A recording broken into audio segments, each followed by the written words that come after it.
Syncing.net Technologies was founded in 2006 as a spin-off from the Technical University of Berlin. The company develops and markets software for data synchronization in peer-to-peer networks. Huh? We're going to find out what that means. The CEO of Syncing.net Technologies is Matthias Kandeler. Matthias, welcome back into Tomorrow. How are you? Hi there. Thanks for having me. I'm fine. It's a pleasure to have you back. We chatted for the first time back a few months ago in Hanover, Germany, at another show called CeBIT, as a matter of fact, and began to learn a little bit about what it is that you do and how it can really make some lives easier, the ability to do some interesting synchronization. But what does that mean, synchronizing peer-to-peer networks? That means we put a product to the market which can use our customers, which are small companies, private people, project teams, to synchronize their data set. And this is, with the first product we launched, Microsoft Outlook data. And we synchronize these data without a server system.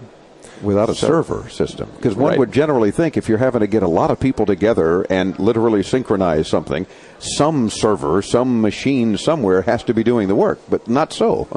It's true for big people teams and big companies using a server, which is the best solution. But for small companies, private people just synchronizing their 3 computers in the office at home or their laptop when being on the road, or even small companies with just 20 people, a server system is quite too big.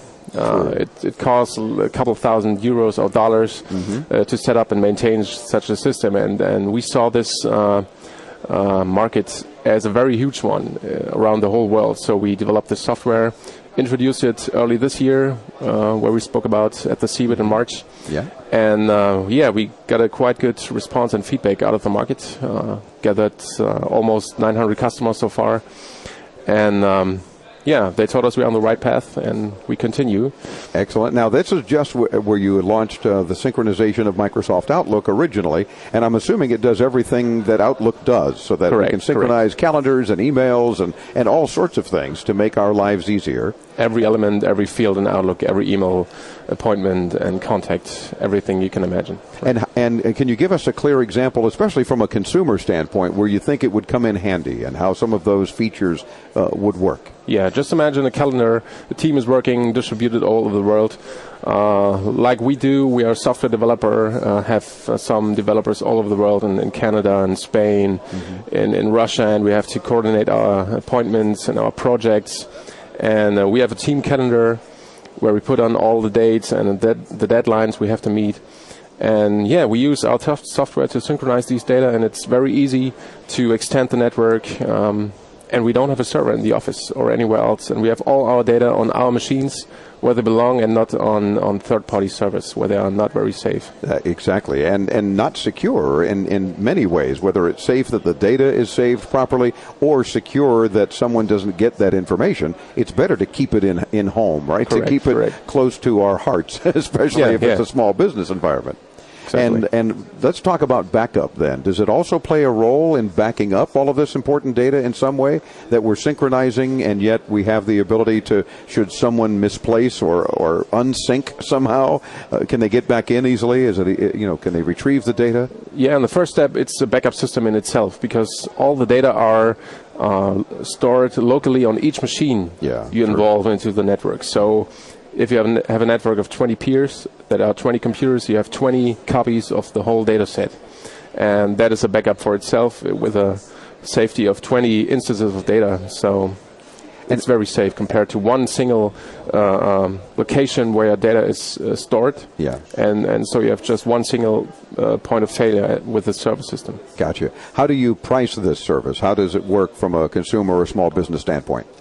It's not just very easy to set up, it's very cost efficient. So it meets on these both levels the requirements small companies and private people have on a software to synchronize their data. Because, like I said in the beginning, a server is very costly, very expensive, very hard to maintain, and we had the goal to put a product in the market that is very easy, very understandable, and very cost efficient. So Very inexpensive. Give us an idea, dollar-wise. Do you know?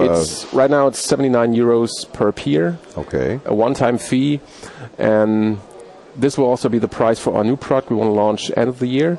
Because we put the first product to the market and then thought about what to do next, and our customer said, "Hey, we also want to synchronize our files. We share with our team members in our office."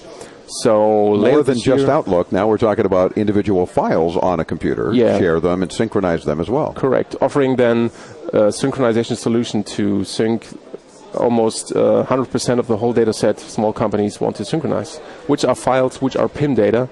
Respectively Outlook data.